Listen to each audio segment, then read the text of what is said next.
So I have Phil Beisel here again. Beisel, I'll get it right.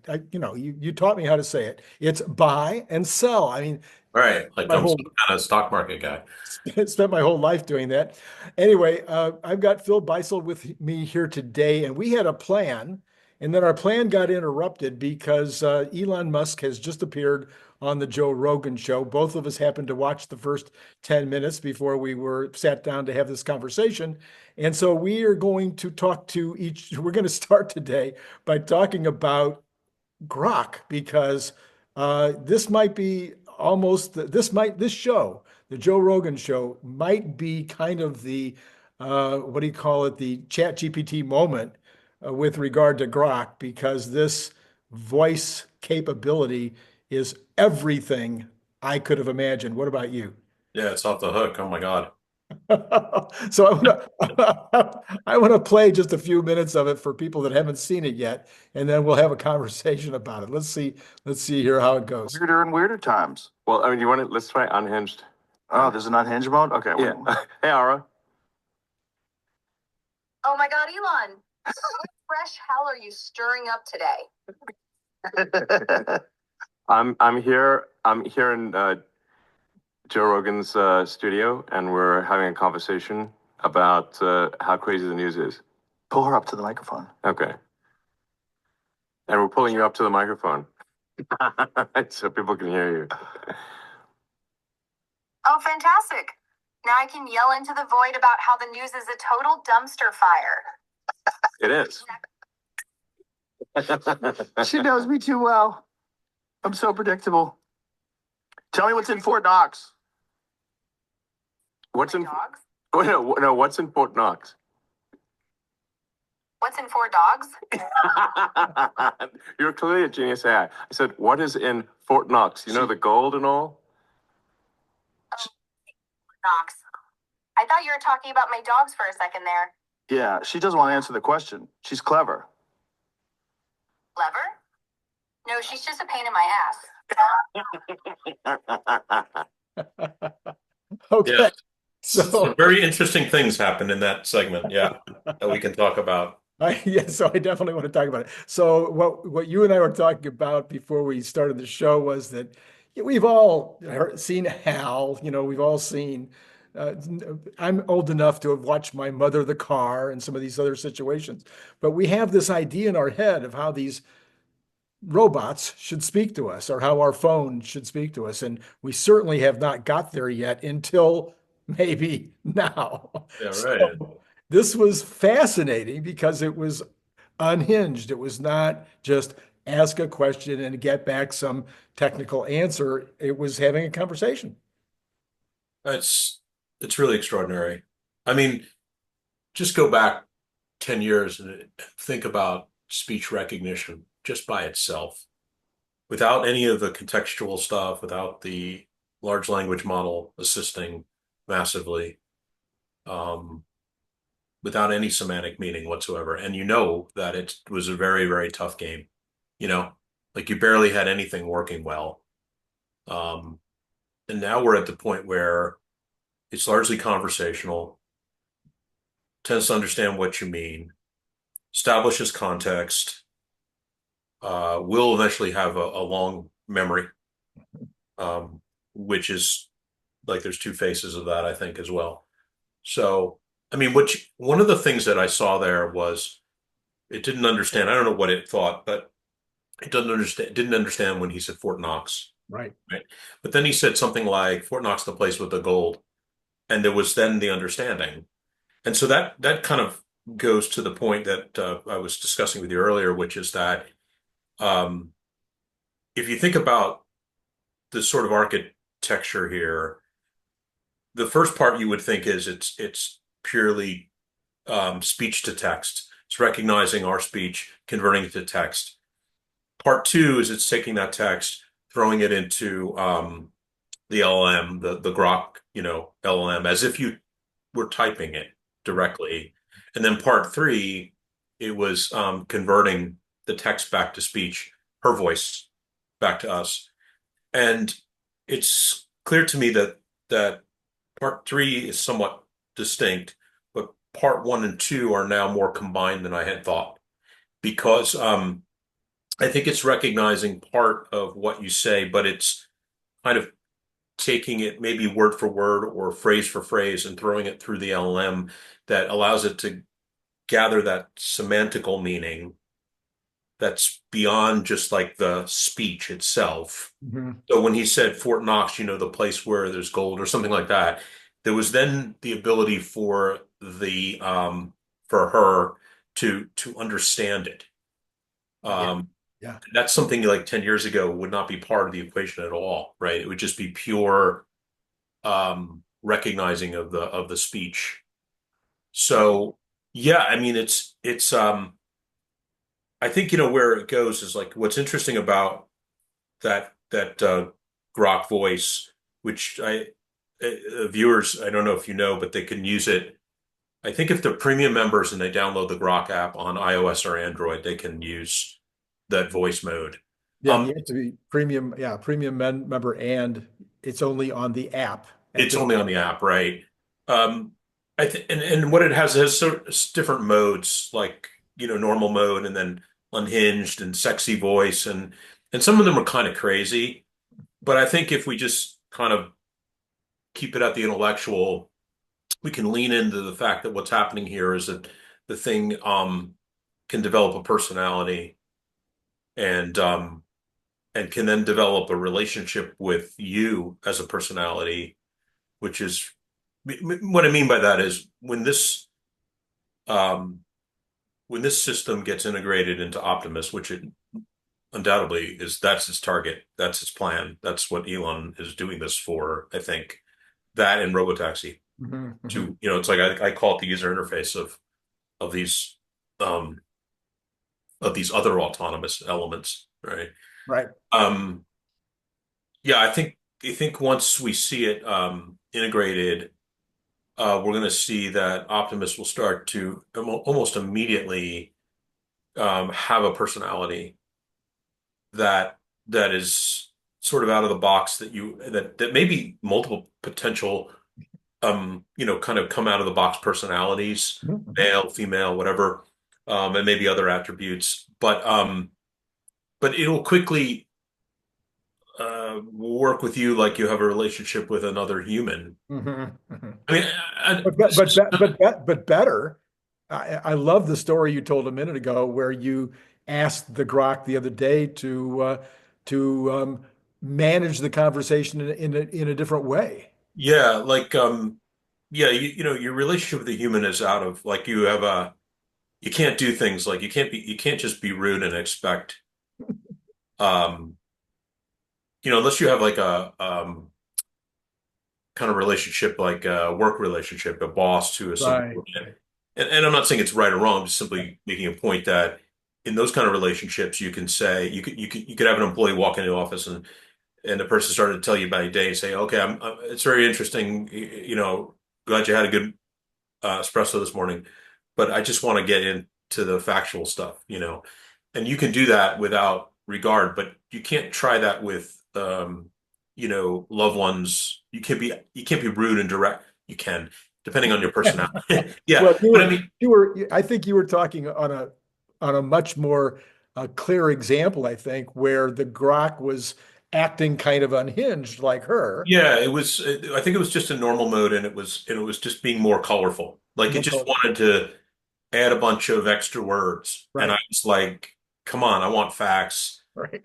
And then it was trying to play like question answer with me. Like, Mm. hey, do you want to talk about the weather? And I'm like, no, I'm asking you very specifically about, let's This. get to it. And it very quickly said, okay, we'll just get into a factual conversation. And I was pretty impressed by that. Yeah. That it basically could throw out that other part of its, let's call it personality, Yeah. Yeah. lack of better definition, um, and then respond more directly, robotically. So yeah, that's I crazy. think, yeah, yeah. What, yeah, what I was thinking also was what we're seeing today is a very, very small context window of like its memory is very limited. Right. I think if you come back the next day and you talk to it, I haven't tried this, it doesn't remember that you were talking about something. But but soon, like if it's Optimus and potentially Robotaxi, we could talk a little bit about that too, because I think um, your interactions with a car may transfer to any car. Yeah. So so that's different than Optimus. Optimus to me Actually, I think Tesla has already told us.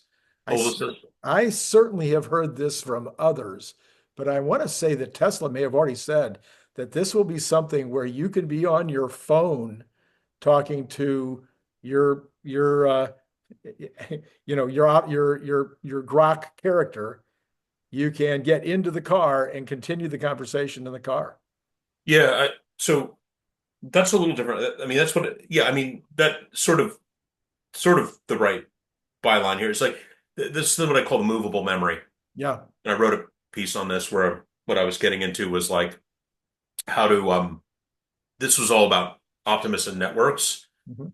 And one of the examples was the movable memory. And Mm. the movable memory was that if you had a Optimus at home and you traveled, you could immediately move that entire Optimus onto your phone, Right. that Optimus, like that one. And then when you arrived at a destination, you could potentially upload it to a rental That Optimus. too, yes. Right. Yeah. And I think the same thing is true in Robotaxi, that if you let's say that you are frequently uh, rode to San Francisco Airport Mhm. and you preferred a certain route over the theoretically efficient route. Mhm, mhm. Um, it may remember that about you, but it may remember more things, like the typical questions you asked. So, for example, maybe you get in the car and it says, um, "I know we're on the way to the airport, and you're used to hearing about, um, your flight status. It's on time, and the flight from the previous, and it has landed. The previous segment has landed. Mhm. Like things that you're normally used to asking. Right. Um, and I think what's going to happen here is that eventually it will almost have infinite memory, like our interactions, assuming senility doesn't set in. um, we'll remember these interactions sort of in perpetuity, and I think that's what will sort of happen.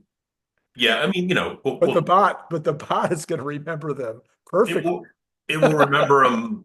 Perfectly. Yeah, it will remember them literally, like photographically Yes. in Yes. perpetuity. So I saw a chart today that was talking about how young people are only hanging out with their friends like, once a week.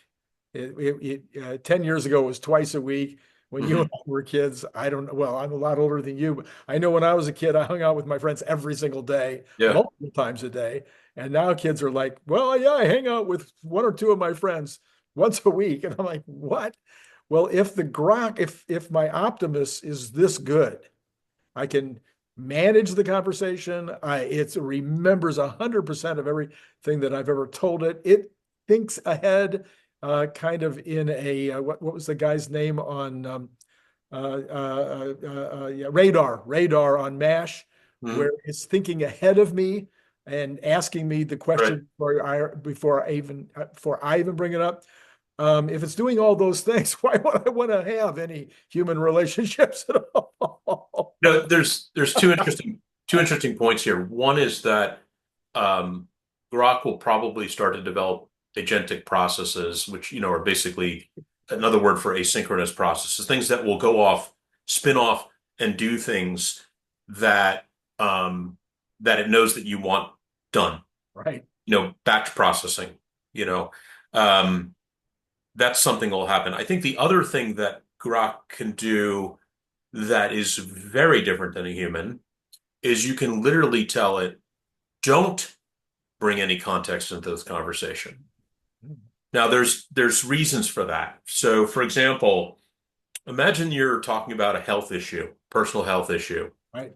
and um, and Grok is remembering a bunch of contextual stuff, and you're trying to play doctor with it. You want it to be a good doctor, and you're trying to see if it can reason in a different way because you can't, your set of real doctors can't figure out your problem.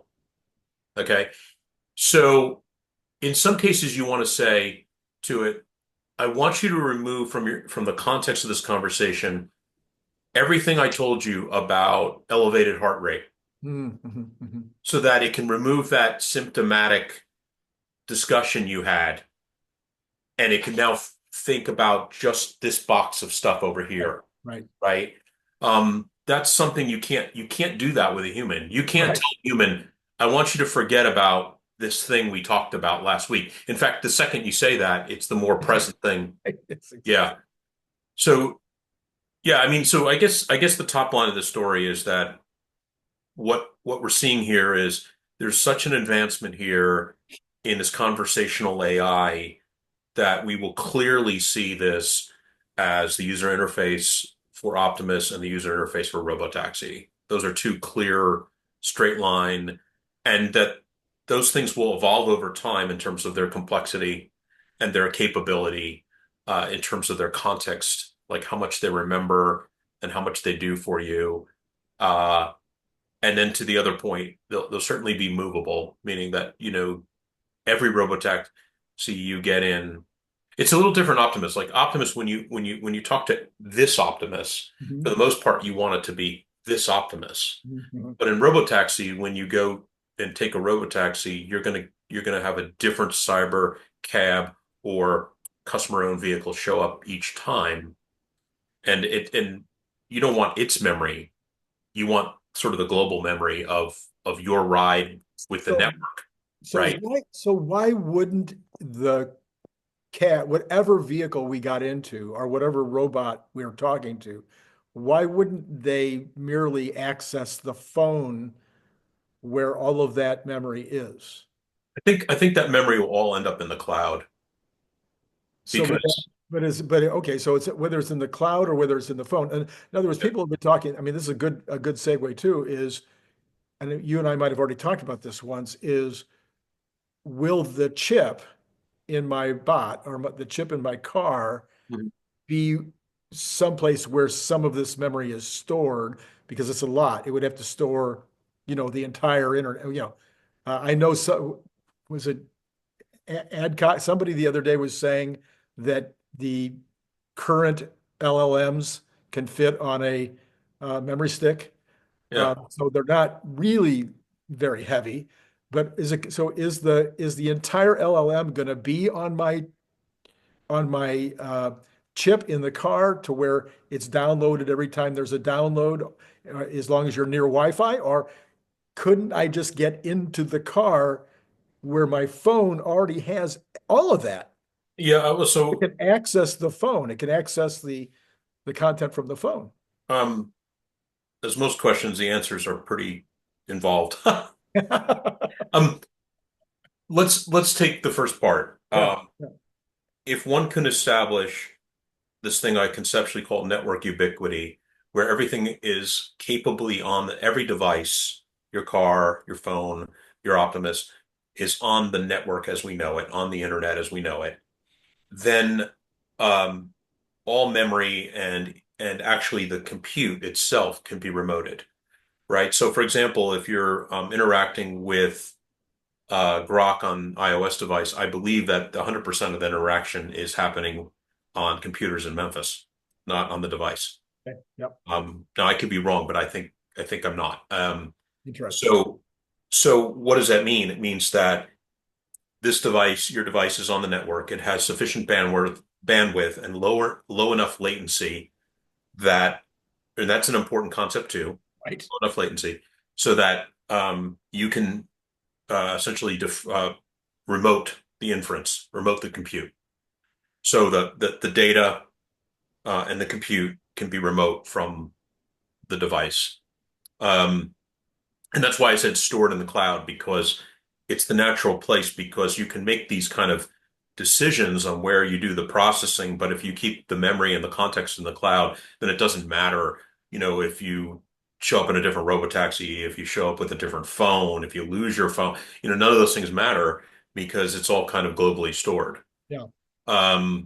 and then there's the question as to um, if you can establish network ubiquity. In other words, you have places where the network is broken, Mhm. and especially this is true a lot of times of vehicles. Where you go, like all the beaten paths, all the major highways are all completely covered with cellular, beautifully, Right. wonderfully, and then you go a little bit off road and you find that all of a sudden you're really not covered, Mhm. and that brings up like kind of a whole branch of discussion of um, how Starlink itself can heal All the that time. that void, right? But even Yeah. on the cellular side. So, that's I think really the answer to the equation, or the answer to the question will ultimately be that from the customer's point of view, all this becomes transparent. They don't need to worry about where the compute's taking Right. place. Right. Um, for example, uh, what we're going to see with AI is that the inference component, like everybody, when you say AI and you say data centers, everybody thinks, oh, the big training process that occurs, right? And the truth is that probably 20 to 30% of that data center's AI, the GPUs, are completely dedicated to the inference side. That is the part where you're interacting with it, the compute side. Mhm. And I think that's going to get much, much bigger because you just look at the interactions you're having today with Grok, and the more it's promoted on Joe Rogan or whatever, I mean, it explodes in terms of, and then all of a sudden, you go to train the next model and you realize that, okay, you built a 2000 GPU cluster that is huge and beyond huge, and then all of a sudden you realize that half of those GPUs are, literally melting the building doing inference for Right. people. Right. So if you can establish this concept of network ubiquity, you can do all sorts of cool stuff. You can remote the inference. You can do distributed inference. In other words, you could whole bunch of Optimus bots sitting dormant overnight or Yes. charging, or your vehicle's charging overnight. Owned vehicle utilization is very low, so you could just throw inference tasks out to those devices, especially if they're agentic. Another, especially if they're asynchronous. If you're asking it to do something that isn't interactive with a person, Right. like, hey, go pay my bills, or hey, go talk to my healthcare provider and try to figure out whether I've met the so and so deductible or not, and come back and tell me, you know, that inference doesn't have to happen on the device right in front of you. Right. It can go to the data center. It could go to someone's vehicle, and you could then build a large scale like distributed compute model, right? Yeah. So once again, Elon thinking way ahead of the rest of us starts talking about being able to use your vehicle eventually as an inference node in part of this giant inference cloud.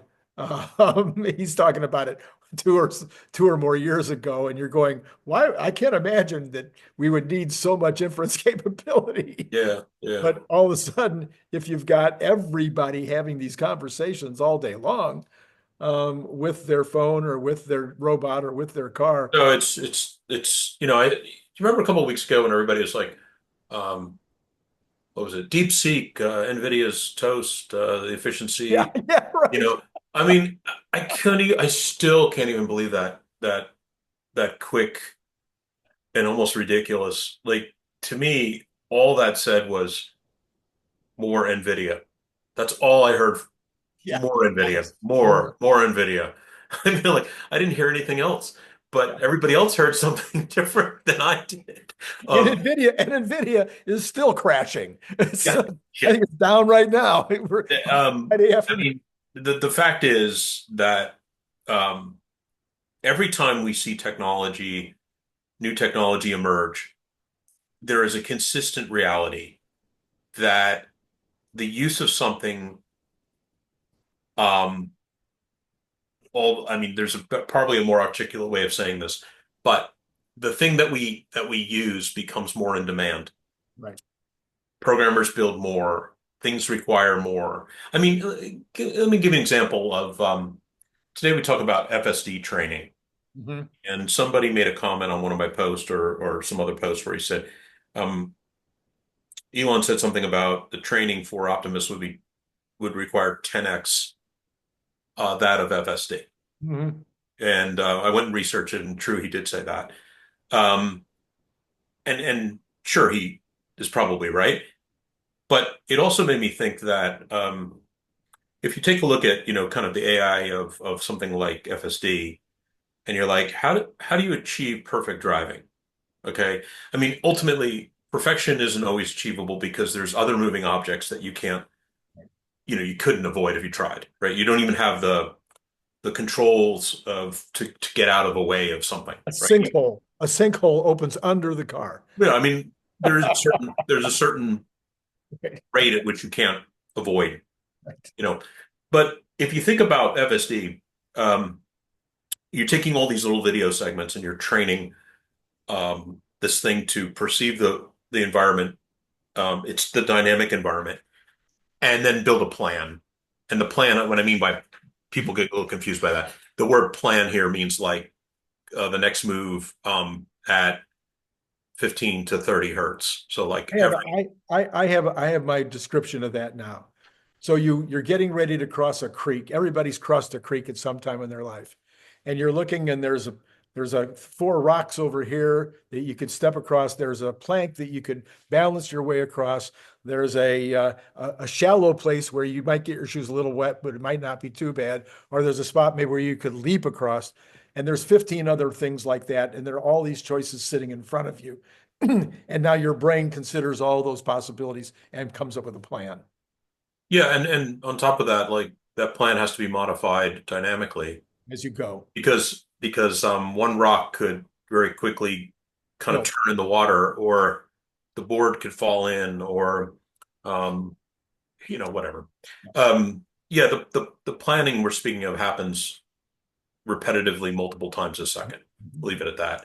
So anyway, the point I'm trying to make here is that if you think about the amount of compute that has been utilized to train it, what is it doing? It's building a big box of numbers. There's a huge box of numbers. I mean, we can talk about a neural network, its parameters, all that structural stuff. But at the end of the day, what we have is this little box of numbers, and they're all real numbers like 1.2 and 1.6 and when it makes a mistake, 1 to 1,000 to 1 billion of those numbers is slightly wrong.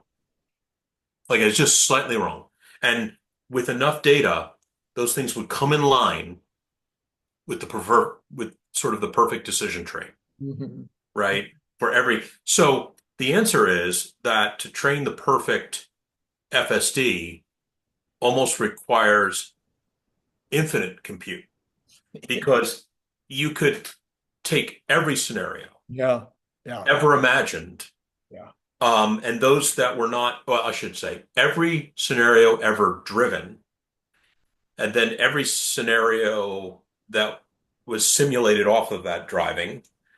Uh, Sorry if that might require explanation, but there's this whole simulated side that Tesla puts to play. And that's how they did half of that China FSD training. Mhm. And so at the end of the day, you can imagine that you could just keep piling more stuff on. And by running it through a training process with a larger cluster, a larger cluster, a larger cluster, that you could tune those numbers with a finer degree of accuracy so that certain driving situation um, is perfected. Right.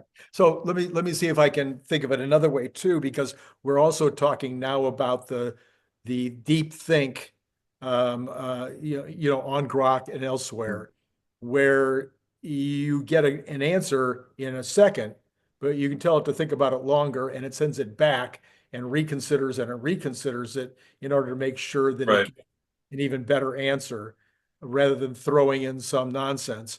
And so you would, in your planning process, you would not only the adding more and more compute the planning would not only be subject to how many more iterations are possible in like ways across the creek, but also once it has made a plan, it would throw it back on itself and ask itself over and over again whether Yeah. whether it's on the right route or not, and whether this makes sense, and whether maybe it should back up and try again, etc. But your point is, I think ultimately you could throw the entire data center at Memphis on one drive if you wanted to really make sure it was going to be perfect. Yeah, I think it's just that you can use almost, I mean, there's sort of where it diminishes in its returns, and that's the whole point here, right? Like you use enough compute to build a model that gets to the last dot dot nines of accuracy, where doing more hardly gains you much. Exactly. But there is one scenario out there that's been that there's some number in that magic box of numbers that's wrong for, and that there's a collision waiting to happen or something. What you made me think of is the idea of what we call near-term planning, and then kind of most people when they think of full self-driving in a plan, they're more like thinking about the navigation, and that's not what we're talking about, right? We're talking about literally the next move Right. within potentially a 60th of a second.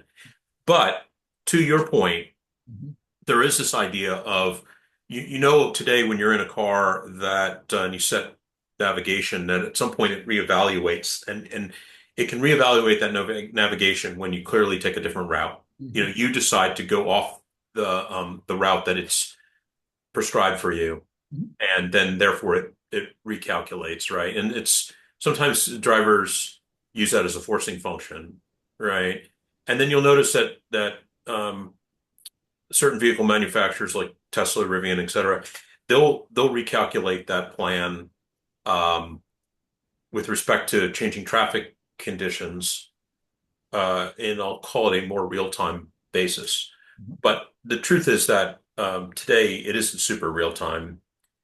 I can't tell you what the frequency is. It's not something that's just, but if you think about a complete fleet, if you think about robotaxi at scale, you'll be in a position where the vehicles ahead of you will be telling you about road conditions Yeah. that are literally 30 seconds stale. Mhm. And they can tell you that, an accident just occurred here, and it can then deviate. The entire fleet can take a different path, literally seconds later. Sure. So there's sort of that short-term planning and a bit long-term planning. Although the long-term planning really isn't part of the FSD in a kind of classic way, right? It's not part of the actual autonomous driving component. It's more about the plan at which I shouldn't have used the word plan there. It is about the path at which the vehicle wants to take. Right? Yeah. So coming back to Grok and Grok in my car and Grok with my robot, but in particular Grok in my car, I've been saying for months now that when Grok gets in the car, it is going to sell more cars all by itself. That if I had a so-so car, if I was trying to sell a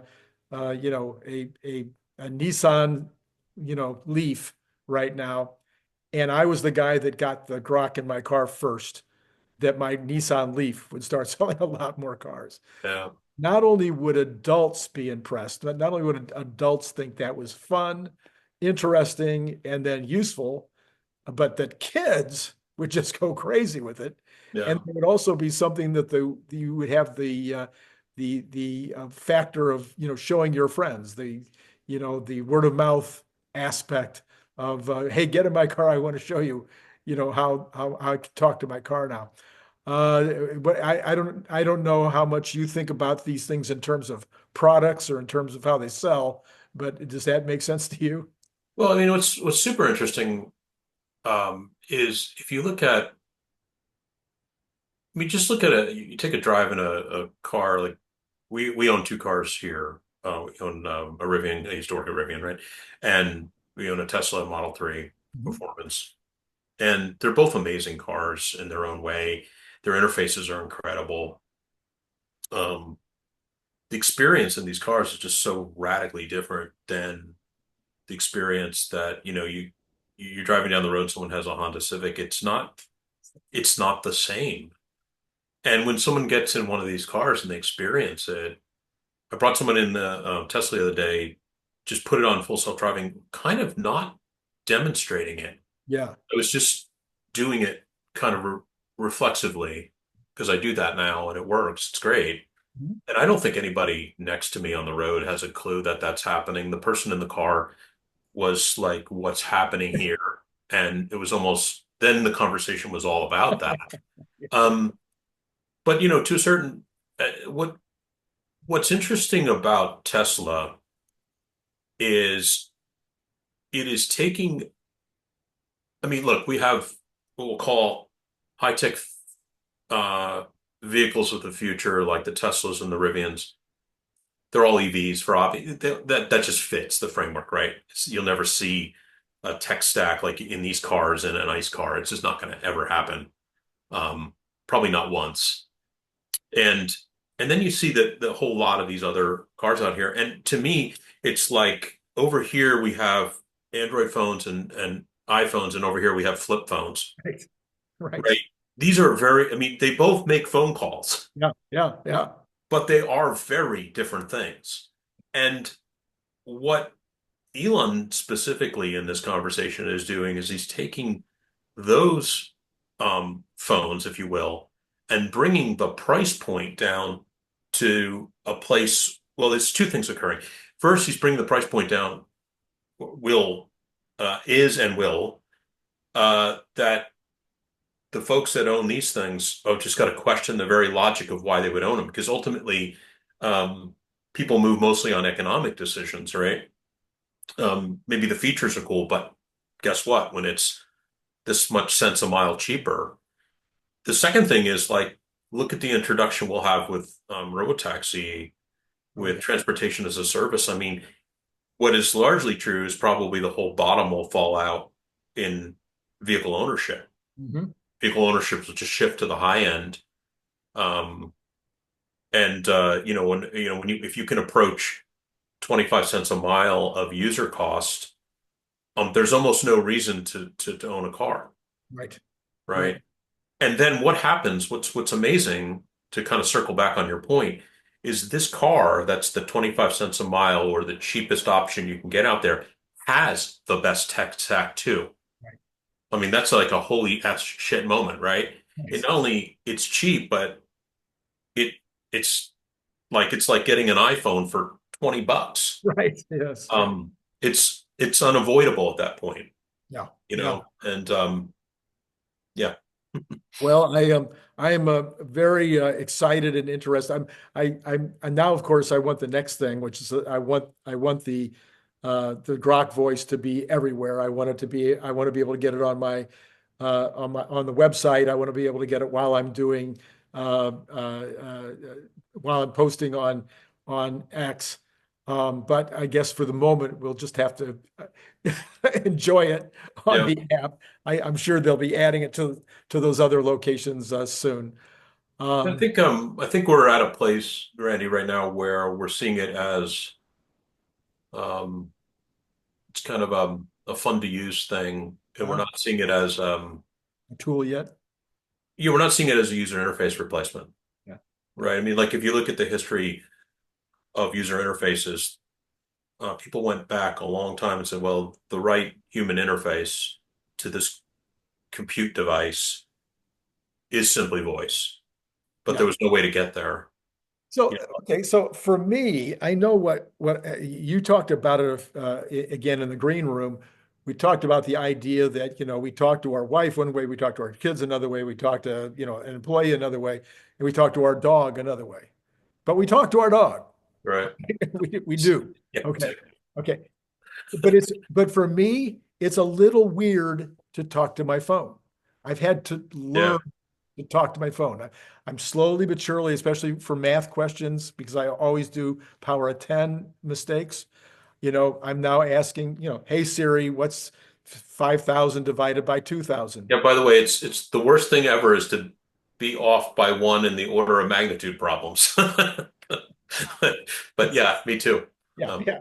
So, yeah, I don't make many mistakes when it comes to multiplying or adding or subtracting numbers, but man, those powers of 10 will get me every time.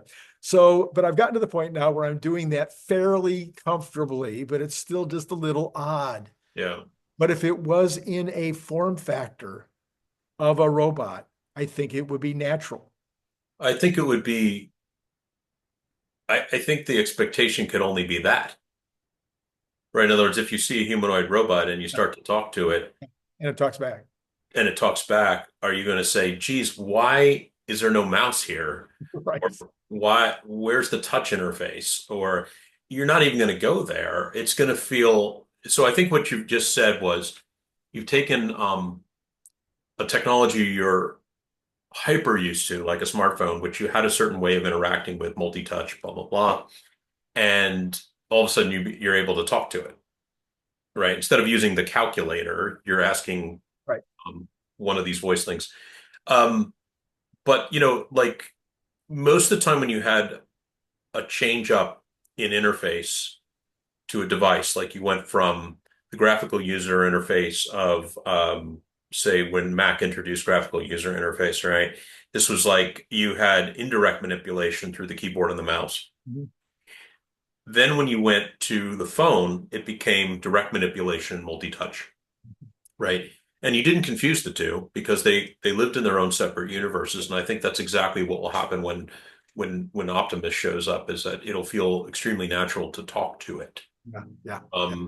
The car is an interesting one though, because right now when the kind of state of the art vehicles like the Rivians and the Teslas, they have incredible touchscreen interfaces, and you think largely interaction, much like you interact with a cell phone or an iPad, smartphone or iPad. So it might take a little getting used to that you're talking to your car.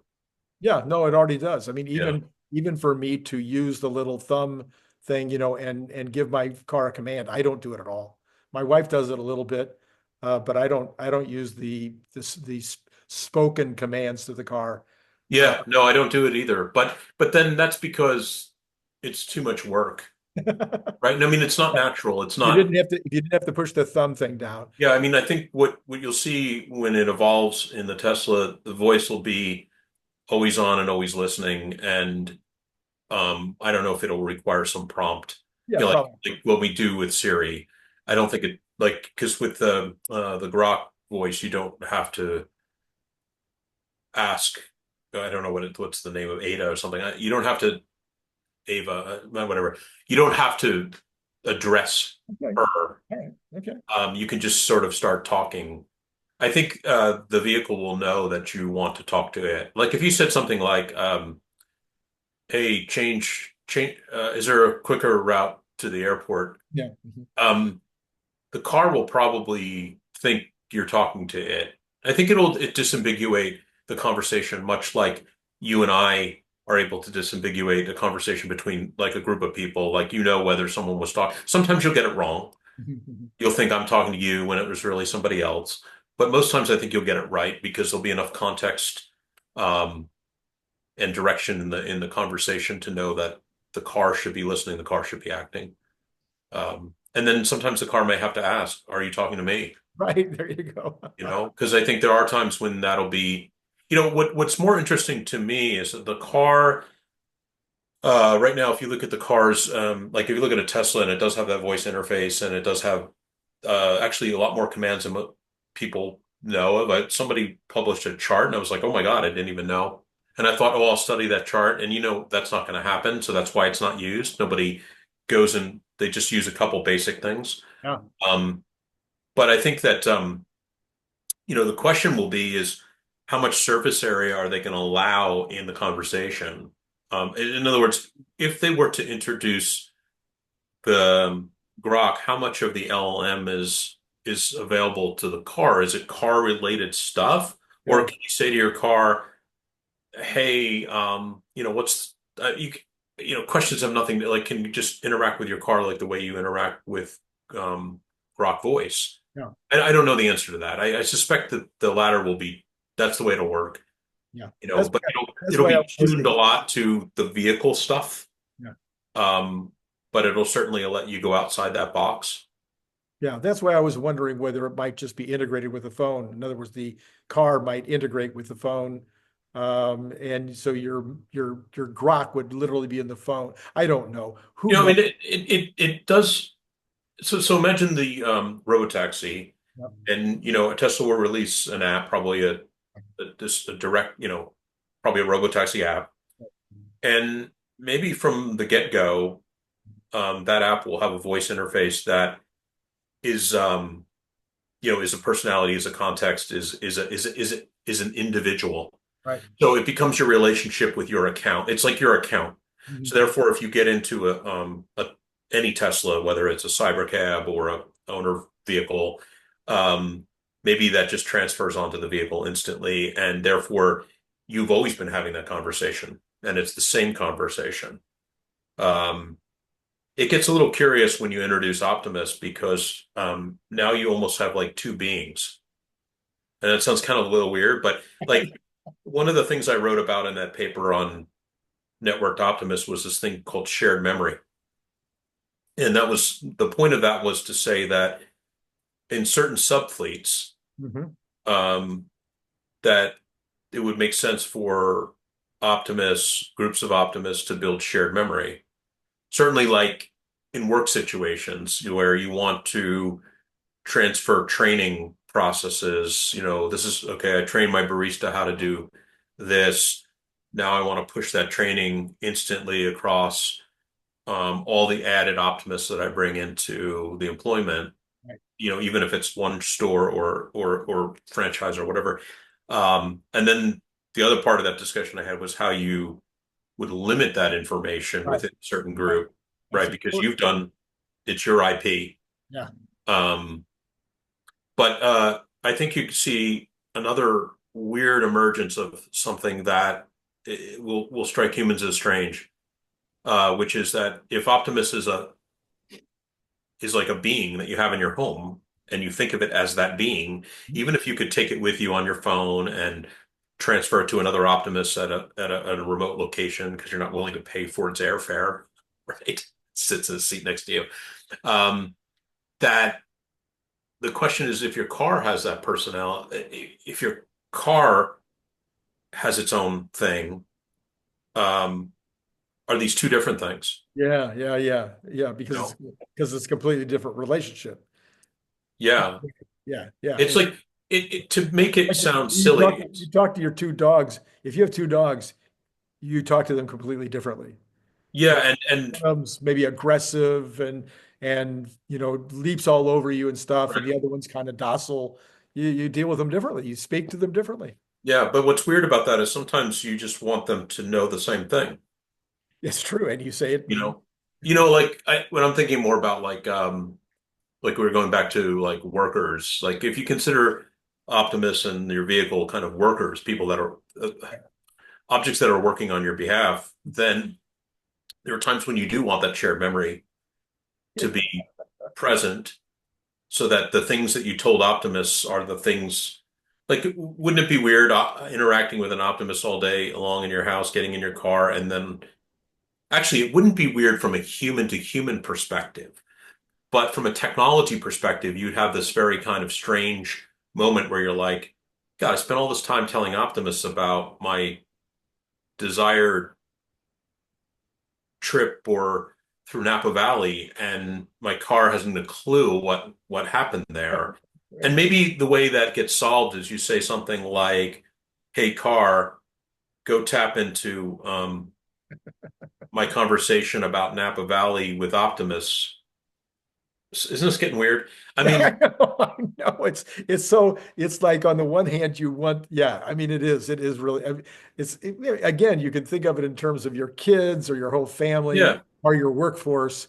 You want the entire workforce to know what the mission is and to understand how you are as a person.